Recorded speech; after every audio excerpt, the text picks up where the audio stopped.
তারপর আবার ভাত খাওয়াইছে, এরপর আবার মারছে, আবার খাওয়াইছে। সেটা তো এরকম মাইরে ফেলায় না, সে যদি একটা খুনিও হইতে পারে তার। ঢাকা বিশ্ববিদ্যালয় শিক্ষিত তৈরি করেছে, মানুষ তৈরি করেনি। শিক্ষিত হলেই যে মানুষ হয় না, এটা আবারও প্রমাণিত। এমন সব কথা ঘুরপাক খাচ্ছে সামাজিক যোগাযোগ মাধ্যমে। মূলত ঢাকা বিশ্ববিদ্যালয়ের কতিপয় শিক্ষার্থী দ্বারা এক মানসিক ভারসাম্যহীন ব্যক্তিকে পিটিয়ে হত্যার দায়ে এমন কথা উঠছে সামাজিক যোগাযোগ মাধ্যমে। আস্তাগফিরুল্লাহ আস্তাগফিরুল্লাহ, আল্লাহ তুমি আমার এই আস্তাগফিরুল্লাহ 1000 কোটি বছর বাঁচার তৌফিক দান করো। দফায় দফায় পিটিয়ে হত্যা করা হয় তাকে, যেখানে দেখা যায় পিটানোর এক পর্যায়ে তাকে খেতে দেওয়াও হয়েছিল।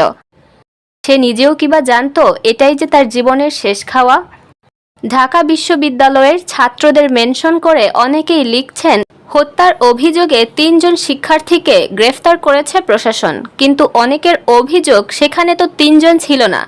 যারা মেরেছে তারা তো আছেই, সেই সাথে যারা সেখানে দাঁড়িয়ে থেকেছিল এবং ভিডিও করে মজা নিয়েছিল তাদেরকেও আনা উচিত শাস্তির আওতায়।